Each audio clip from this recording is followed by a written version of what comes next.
김관옥 계명대 교수, 진수희 전 국회의원과 함께 정치권 상황 집중 분석해 봅니다. 안녕하십니까? 네, 안녕하세요.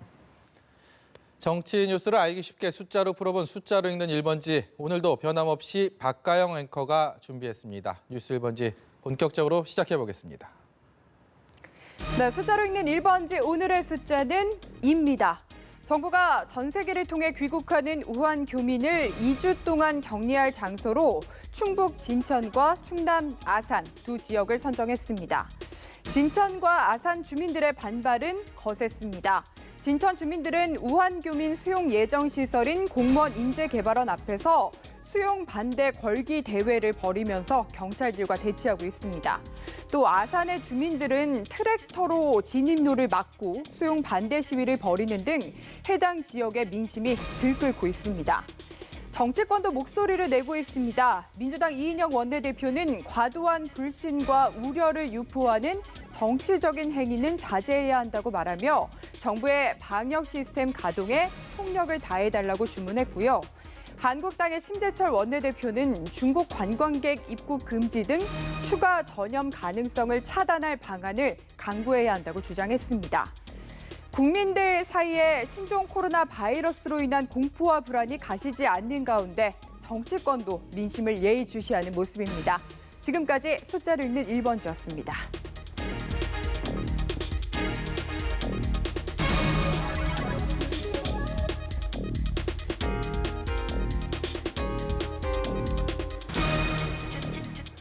네, 조금 전 청와대를 연결해서 강민경 기자의 보도를 보셨습니다만 문재인 대통령이 오늘 오전 정부 서울청사에서 신종 코로나 바이러스 감염증 대책 종합회의를 주관했습니다.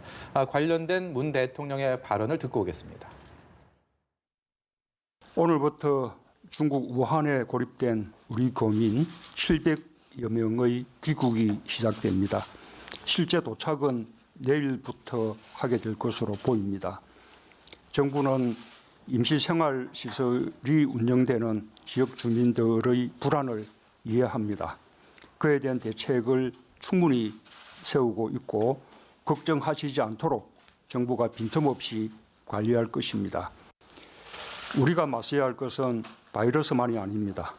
과도한 불안감, 막연한 공포와 단호하게 맞서야 합니다. 네, 문 대통령의 지금 말을 통해서도 거기에 그 뜻이 담겨 있는 것 같습니다. 지역의 주민들의 불안을 이해한다. 정부가 빈틈없이 관리를 하겠다라고 얘기를 했는데요. 이제 격리 예정 지역에 대해서 언급을 한 것이 이 지역 주민들에 대한 반발을 의식했다. 뭐 이런 쪽으로 좀 읽혀지는데 진수희 전 의원께서 보건복지부 장관을 역임하시지 않았습니까? 네, 좀 네. 이번 사태를 바라보시는 어떤 느낌이나 그런 소회들이 좀 남다르실 것 같습니다. 먼저 여쭤보겠습니다. 네, 우리가 그동안 사스 때문에 고생했고, 그다음에 신종플루가 또 있었고, 그다음에 메르스 사태까지 쭉 이제 그런 경험들이 이제 축적되면서 우리가 조금 더 나은 이 방역 시스템을 구가하는 쪽으로 지금 가고는 있는데. 지금 추가 확진자가 안 나오고 있는 거는 참으로 다행인 거고요. 그럼에도 불구하고 정부가 초기 대응에서 조금 미숙했다라는 게 몇 가지 포인트가 있는데, 이제 그 중에 하나가 지금 우한 교민들 이송해 와서 이제 격리시키는 저 지역을 선정함에 있어서 저거 사실 주민들 입장에서는 굉장히 예민할 수밖에 없거든요. 네. 그러니까 그 지역 선정할 때 정말 신중하게 선정을 하고, 선정이 됐으면 사전에 그 주민 대표들이나 이런 분들하고 좀 정부 관계자가 소통을 하고 설득을 하고 안심을 시키는 이런 사전 작업이 있었어야 되는데, 그 과정이 생략된 채로, 게다가 처음에 천안 지역 얘기했다가 천안 지역이 아니고 아산, 진천 지역 이렇게 되니까 아산이나 진천 주민들은 막 오해도 하게 되고요. 네. 굉장히 분노할 수밖에 없는데, 저 아산이나 진천 지역 주민들의 분노는 우리가 이해를 좀 해드려야 된다고 보고요. 저거를 그냥 무조건 뭐 님비 현상이다, 지역 이기주의다 이렇게 매도할 일은 아니다. 그런데 하여튼 그 부분에 대해서 충분히 좀 늦었지만 주민들한테 오늘 뭐 대통령께서도 한 말씀 하셨지만 그 좀 늦었지만 안심시켜 드리는 이런 일을 정말 열심히 하셔야 될 것 같고요. 앞으로 이 신종 감염병 문제는 이걸로 끝나지는 않을 거고요. 계속 이런 일들이 일어나지 않을까 싶어서 차제에 지난번 메르스 때도 그랬지만 이 신종 감염병 관련해서 우리가 예. 정말 특단의 뭔가를 하드웨어도 구축하고 특단의 이 시스템 구축을 좀 적극적으로 네. 고민을 하고 실행에 좀 옮겨야 되겠다라는 생각을 합니다. 좀 몇몇 아쉬운 점들을 이야기를 해주셨는데. 예. 그 부분하고요. 지금 격리 예정 지역에 대해서 조금 미숙했던 그 부분하고 또 하나는 관련된 얘기인데 우한에 있는 교민들 중에 처음에는 유증상자 예. 또 같이 데려온다 그랬다가 불과 반나절 만에 그냥 무증상자만 이제 이송하겠다 이렇게 하는 것도 이제 대통령께서는 국민들 정부 믿고 불안하지 마세요라고 하지만 이런 작은 것들이 국민들한테 불안감을 심어줄 수가 있거든요. 네. 그래서 이제 그 부분하고 컨트롤 타워 관련한 문제입니다. 처음에 질병관리본부를 컨트롤 타워로 했다가 그 다음에 또 무슨 소리냐, 청와대가 컨트롤 타워다 당연히 이렇게 하다가 다시 또 컨트롤 타워가 바뀌는 이런 상황인데 그거는 제 생각에는요. 그래도 전문가들이 많이 있는 질병관리본부를 중심으로 하되 이게 여러 부처가 지금 관계가 돼 있잖아요. 그렇기 때문에 저는 총리께서 이거를 주도하셔서 각 네. 부처 간에 유기적으로 협조하는 관계, 그다음에 요 방역하고 관련해서는 질병관리본부가 중점적으로 책임을 지는 요런 컨트롤 타워가 맞지 않나 하는 생각을 해봅니다. 네, 이 가정을 한다는 게 큰 의미가 있을지는 잘 모르겠습니다만 만약에 이 진천이나 아산 지역이 아니고 논의 끝에 다른 지역을 선정이 됐다 하더라도 과연 그 지역 주민들의 어떤 이런 민심을 달랠 수 있었느냐라는 생각을 해보게 됩니다. 그럼요. 그래서 이 사안은 사실 인위적인 요소예요. 그러니까 어딜 가도 다 환영받지 못하는 걸 수밖에 없어요. 근데 정부가 네. 천안이라고 먼저 이제 공표를 한 건 아니에요. 그런데 이제 취재를 하다 보니까 그렇게 이제 천안이었다라는 것이 나온 건데. 사전에 보도 자료였습니다. 그렇죠. 예. 근데 결과적으로 이제 아산하고 진천으로 바꾼 거 아니에요. 근데 여기에는 중요한 조건들이 있거든요. 그러니까 이분들은 격리가 돼야 돼요. 그래서 1인 1실에 1화장실을 쓰는 그런 조건을 갖춰야 되는 데가 어디냐.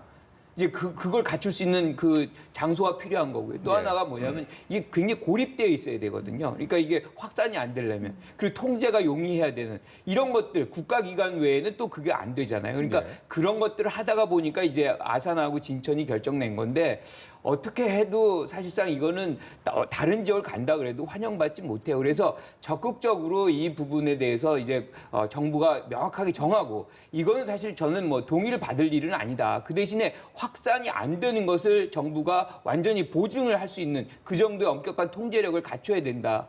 그러니까 이것을 동의하기 시작하면 어디가 동의를 해주겠습니까? 예. 그리고 이제 아까 유증상자, 무증상자 얘기가 나왔는데 사실은 이 부분은 우리가 통제하는 게 아니에요. 지금 이제 상대가 있잖아요. 중국에서 사실상 처음에 우리는 다 이제 유증상자, 무증상자 다 모시고 오려고 했는데 거기서는 이제 무증상자만 보내겠다 이렇게 한 거고 2대 1대 이것도 마찬가지거든요. 그러니까 중국에서 지금 빠져나가려고 하는 그러니까 많은 국가들이 사실 비행기를 전 세계에 보내서 데리고 나오려고 하다 보니까 거기 관리를 이제 중국이 해야 되는 거죠. 그래서 일본도 그렇고 미국도 그렇고 아직 다 못했어요. 네. 그런 부분들을 우리가 협의를 계속 해야 되는 그런 상황이 약간의 혼선을 만들었는데 정부가 이제 우리가 얘기하는 컨트롤 타워라 그러죠. 그 부분에 대해서는 전 아쉬운 부분이 있지만 아까 얘기했던 유증상자 그다음에 2대에서 1대 온 거는 우리의 잘못이라기보다는 중국이 혼선을 좀 만들어낸 측면이 있다. 사실 코로나 바이러스 감염증이 현재 상황이 진행 중이기도 하고 일단은 위기를 잘 극복하는 게 중요하니까 좀 조심스럽긴 한데 과거에 사스나 메르스 이야기를 하셨다 보니까 네. 그 당시에 정부의 위기 대처 능력과 현재까지 정부의 위기 대응 능력에 대해서 좀 비교를 하는 여론도 있는 것 같습니다. 좀 보시기에는 어떻습니까? 사스 때는 우리가 처음 그런 상황을 맞닥뜨리는 거였는데 이제 지내놓고 보면 그래도 사스 대응 비교적 잘했다 이런 평가를 받고 있는 것 같고요. 신종플루 때도 상당히 그때는 백신 개발이 굉장히 빨랐어요. 그래서 비교적 잘 대처를 한 것 같고, 그다음에 메르스 사태 때 조금 그 말이 많았고 했었고, 지금 이 상황은 이제 초기 상황이기 때문에 지금 조금 더 지켜봐야 할 텐데. 일단 추가 확진자가 안 나오는 거는 참으로 다행이라고 생각을 하는데, 문제는 이 지금 그 코로나 바이러스는 이게 보니까 이게 메르스 사태 때는 중동 그 호흡 뭐죠? 그 이름이 호흡기 증후군. 호흡기 증후군. 그래서 네. 중동발 호흡기 증후군이어서 그게 이제 우리나라로 와서 이렇게 국지적인 요 지역을 중심으로 환자들이 많이 생겼었는데, 지금 이 코로나 바이러스는 지금 보시면 전 세계로 지금 확산이 되고 있는 것 같고, 그다음에 잠복기의 개념도 지금 의미가 없는 것 같고요. 그다음에 또 2차 감염도 지금 상당히 많이 일어나는 것 같고, 또 이게 언제까지 진행될 것이다라는 기한도 지금 없는. 그다음에 백신 개발은 뭐 1년 걸린다 그러죠. 그다음에 뭐 2월, 3월이 피크가 될 거다, 막 이런 얘기까지 나오니까 이제 아무리 대통령께서 불안해하지 말라고 하셔도 그 우리 방역 시스템으로 어떻게 해볼 수 없는 이런 상황으로 갈 수도 있지 않나 하는 불안감은, 뭐 제가 이거를 과도한 공포감을 조장하는 건 아닌데 네. 참 염려가 되긴 됩니다.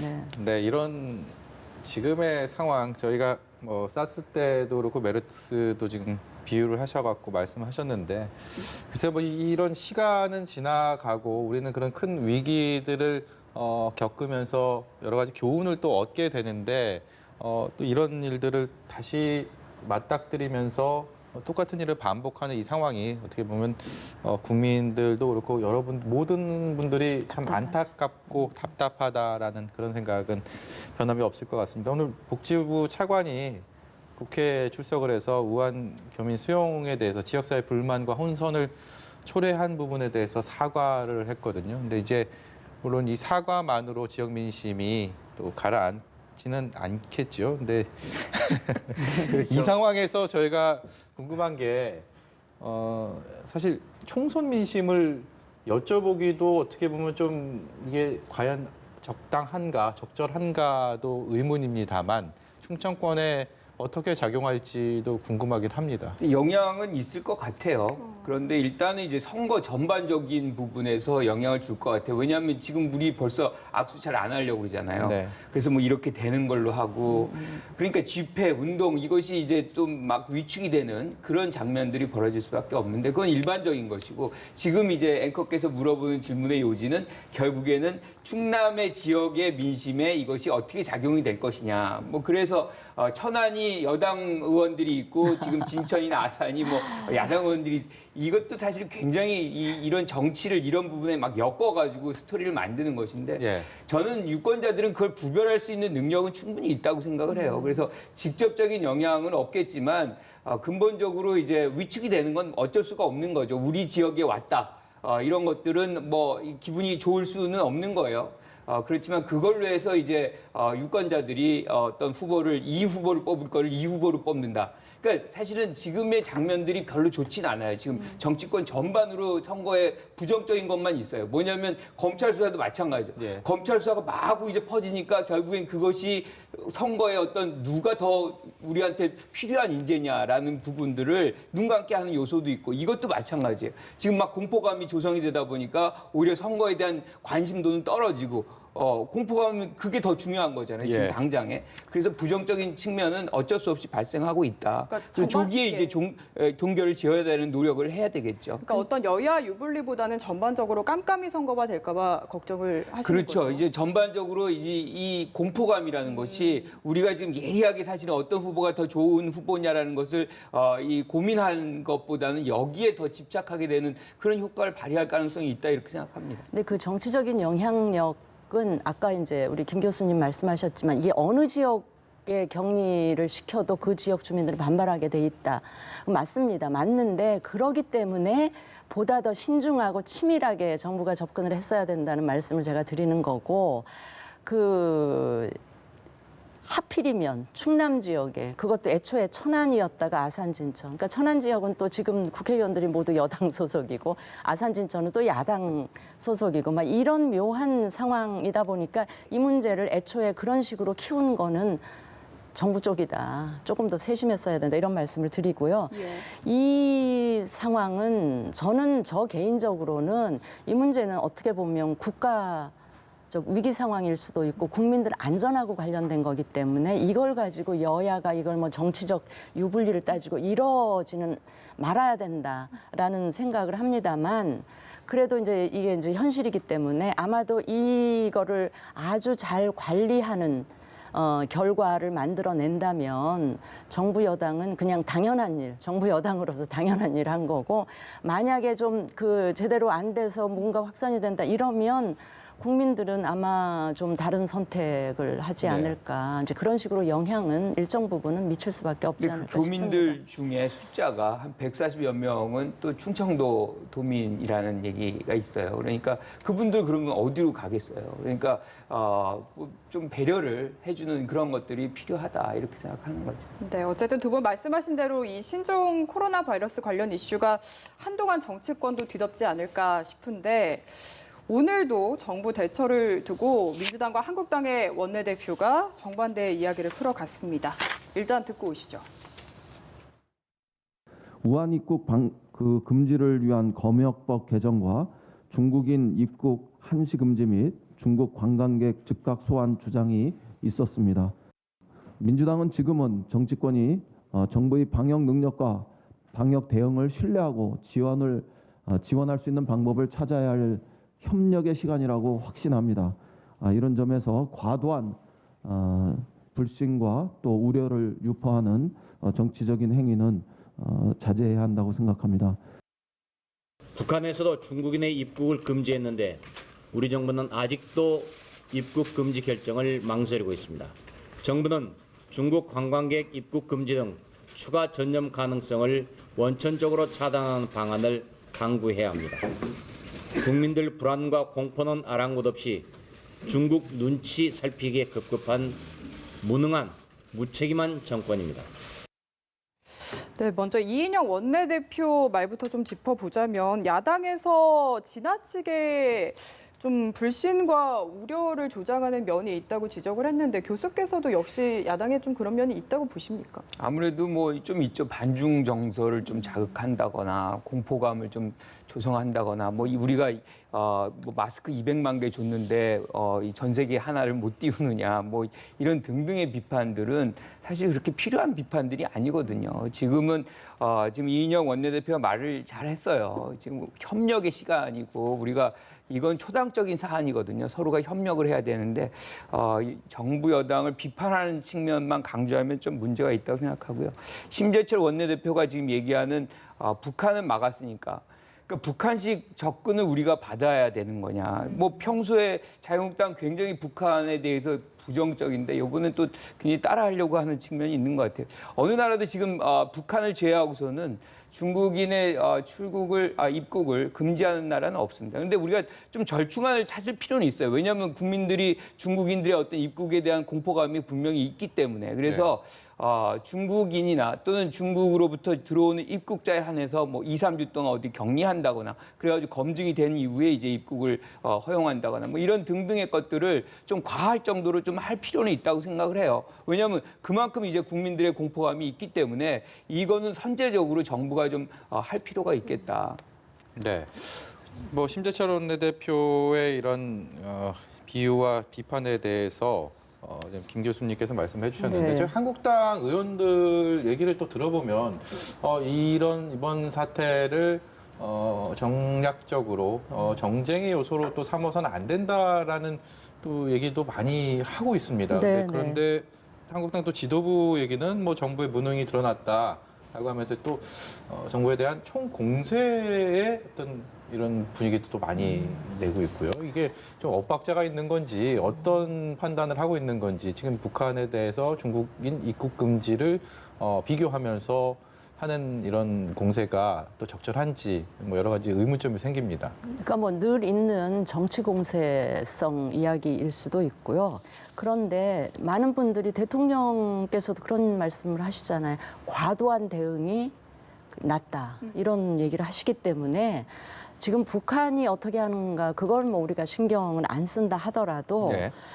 다른 나라들은 아직 중국인들 입국 금지 이런 걸 안 시키고 있다 그러는데 그 다른 나라들하고 우리는 굉장히 지금 다릅니다.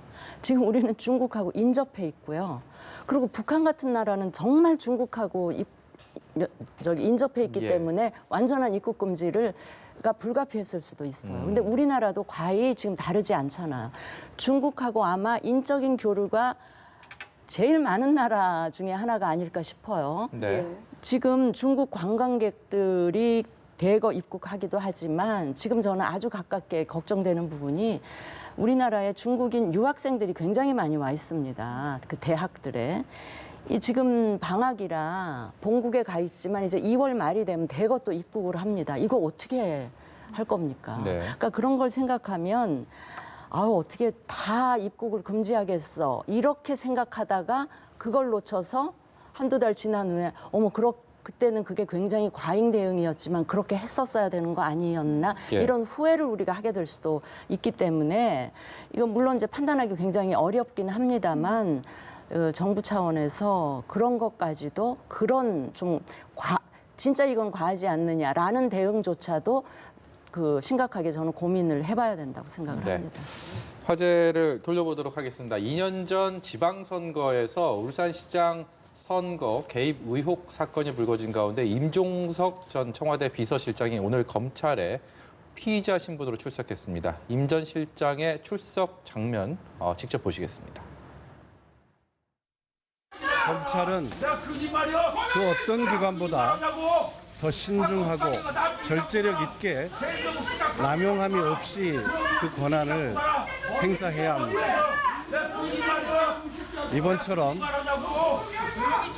하고 싶은 만큼 전방위로 압수수색을 해대고 부르고 싶은 만큼 몇 명이든 불러들여서 사건을 구성하고 법조문 구석구석 들이대면 몇 명이든 누구든 기소할 수 있겠지요. 하지만 그건 아니지 않습니까? 네, 지난해 이른바 조국 사태를 겪으면서 검찰에 출석하는 장면을 검찰에서 공개를 하지 않고 사실 저런 장면 굉장히 오랜만에 봅니다. 피의자 신분으로 출석하면서 입장을 소회를 밝히는 부분들. 근데 저 상황을 임 전 실장이 스스로 SNS를 통해서 오늘 출석을 예고했고요. 이미 공표를 했고 작심한 듯 저렇게 발언을 하고 있습니다. 뭔가 깊은 의지, 뜻이 분명히 보이는데요. 어떻게 보셨습니까? 그 포토라인에 본인 스스로 쓴 겁니다. 그러니까 예. 그 어떤 내용에 대해서 본인이 얘기할 게 있다. 그 내용이 이제 지금 얘기한 거죠. 과도한 검찰권의 행사다. 그리고 기획 수사이고 방만한 수사고 무기한의 수사다. 뭐 이런 식의 어떤 비판을 지금 가하고 있고 더 나아가서 이것이 입증할 수 있느냐는 예. 뭐 검찰에 대한 상당한 이제 도전적 발언을 하고 그것이 입증이 안 될 때 사과하고 책임질 수 있느냐는 예. 거죠. 그러니까 전면적으로 그 부분에 대해서 부인하고 있는 거거든요.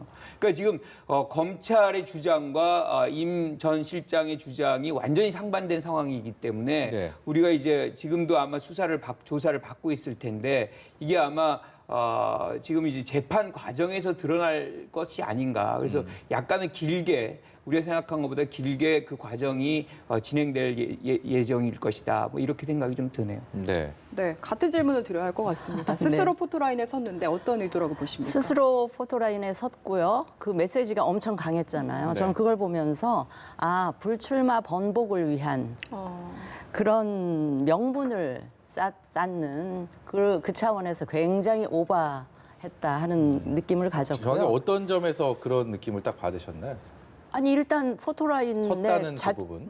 그러니까 자원에서 섰고요. 네. 내놓는 메시지가 엄청 강했어요. 아니 세상에 피의자로 검찰에 출석하는 피의자 치고 너무 당당해서 예. 저 당당한 태도로부터 저는 앞으로 출마하겠다는 의사를 발표를 하겠구나. 라는 걸 느꼈고요. 또 하나는 권력의 오만함이 저 정도면 오만의 극치 수준이다 하는 걸 느꼈고 국민을 굉장히 무시하고 있는 게 밑바닥에 깔려 있는 듯 했고요. 네. 그 내놓은 메시지 중에 이런 대목이 있더라고요. 모든 권력기관은 국민을 위해서 일해야 하는데 국민으로부터 신뢰를 잃으면 모든 것을 잃는다. 저는 우리나라 최고의 권력기관은 검찰보다도 저는 청와대라고 생각을 합니다. 바로 이 말은 그 임 전 실장이 했던 그 얘기는, 그러니까 국민으로부터 신뢰를 잃으면 모든 것을 잃는다. 이 이야기는 윤석열 검찰이 들어야 될 이야기가 아니고요.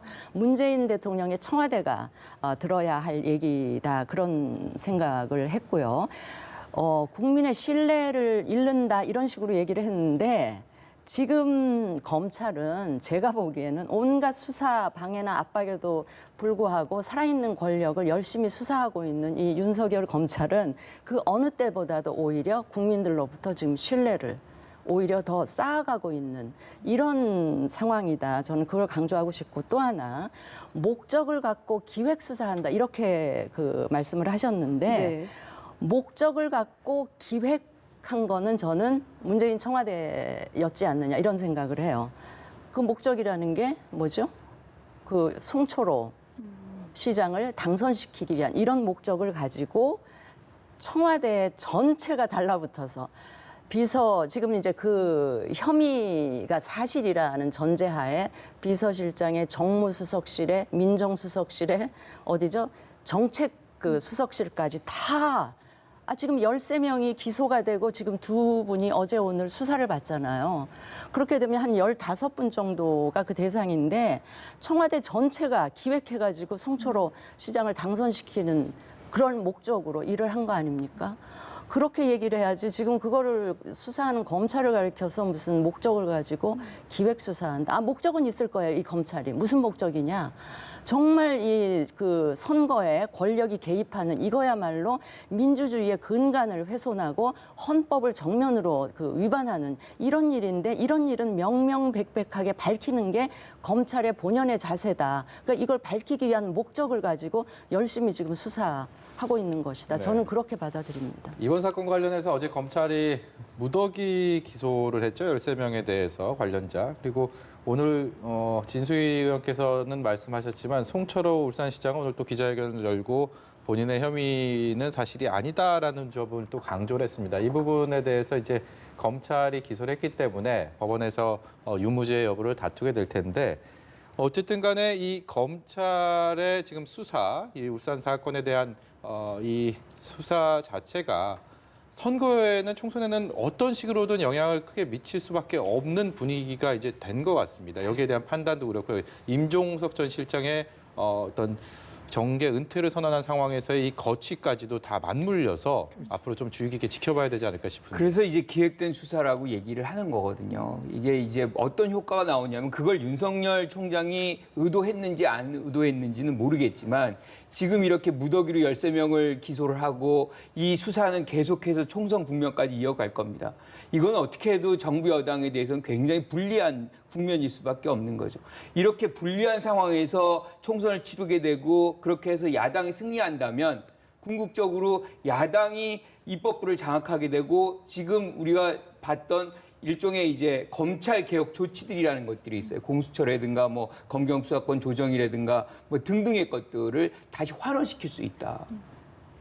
그러니까 결국에 검찰은 검찰 개혁을 다시 환원시키기 위한 그런 과정의 목표로서 이런 어떤 무더기 기소를 남발했다. 뭐 이게 이제 지금 임종석 전 실장의 의사 생각이고 예. 많은 사람들이 그렇게 생각할 수 있어요. 그런데 효과는 분명히 그렇게 나오고 있거든요. 굉장히 부정적인 정책 효과들이 지금 주어지고 있기 때문에 이 수사가 그런 의도나 그런 이 비판을 면하기 위해서였다면 사실은 12월 31일까지 모든 걸 마무리했었어야 된다. 그래서 이 선거 국면에서는 유권자들이 그냥 그대로 실질적으로 어떤 수사나 뭐 이런 거에 영향을 받지 않고 나온 후보자들의 면면과 능력과 정책의 어떤 그분들이 내놓는 정책 뭐 이런 것들을 갖고 평가할 수 있는 기회를 줬어야 되는데 그거 사실상 마비시켜 놓은 거거든요. 네. 그러니까 그런 측면에서는 윤석열 총장의 의도와는 상관없이 지금 검찰이 상당한 선거에 개입을 하고 있다. 오히려 선거 개입은 지금 검찰이 하고 있다라고 저는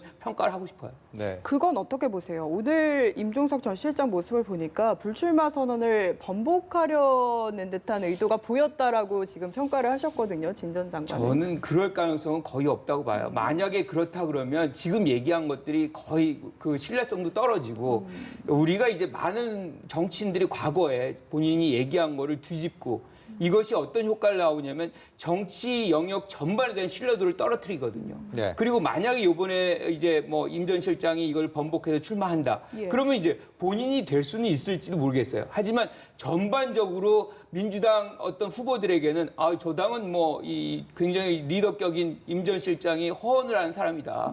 전반적으로 긍정적인 효과가 갈 수가 없습니다. 예컨대 네. 지금 황교안 대표가 전에 수도권에서 험지에 나오겠다라고 얘기를 했어요. 그런데 험지에 안 나가고 불출마를 한다거나 또는 뭐 비례로 간다. 그러면 그거 당장에 이제 많은 여권 인사들이라든가 미디어가 그걸 공격의 대상이 되고 신뢰도를 떨어지는 이 효과가 나오거든요. 네. 마찬가지로 허언은 결국에는 그 당 전체에게 부정적 효과를 가져오기 때문에 저는 일종의 이제 민주당 지도부가 소탐대실해서는 안 된다 이렇게 생각합니다. 근데 뭐 임 전 실장 출마할지 안 할지는 곧 밝혀질 드러나겠죠. 예. 일이고요.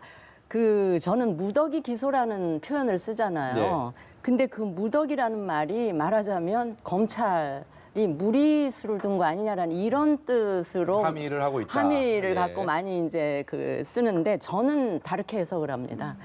무더기 기소는 굉장히 13명이 한꺼번에 기소가 되잖아요. 네. 청와대에 굉장히 많은 직원들이 그 울산시장 당선을 위해서 원팀이 돼서 조직적으로 예.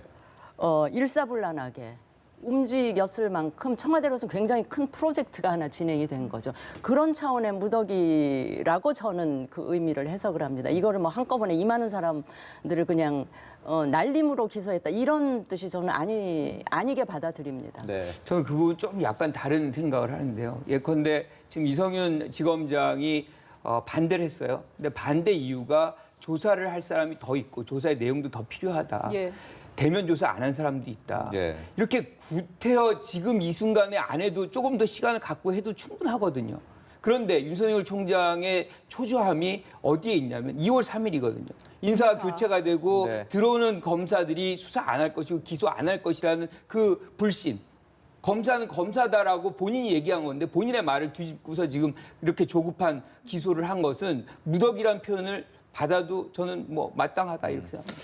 이런 뭐 두 분의 견해가 엇갈리고 있는 모습을 보고 계신데 이번 이른바 울산 사건의 불똥이 난데없이 느닷없이 이제 울산 남구을로 튀어버렸습니다. 어제 이제 김기현 전 울산시장이죠. 이렇게 송철호 현 시장에게 패배해서 울산시장직을 내려놓게 됐는데 이번 총선에 출마하겠다라고 선언을 했습니다.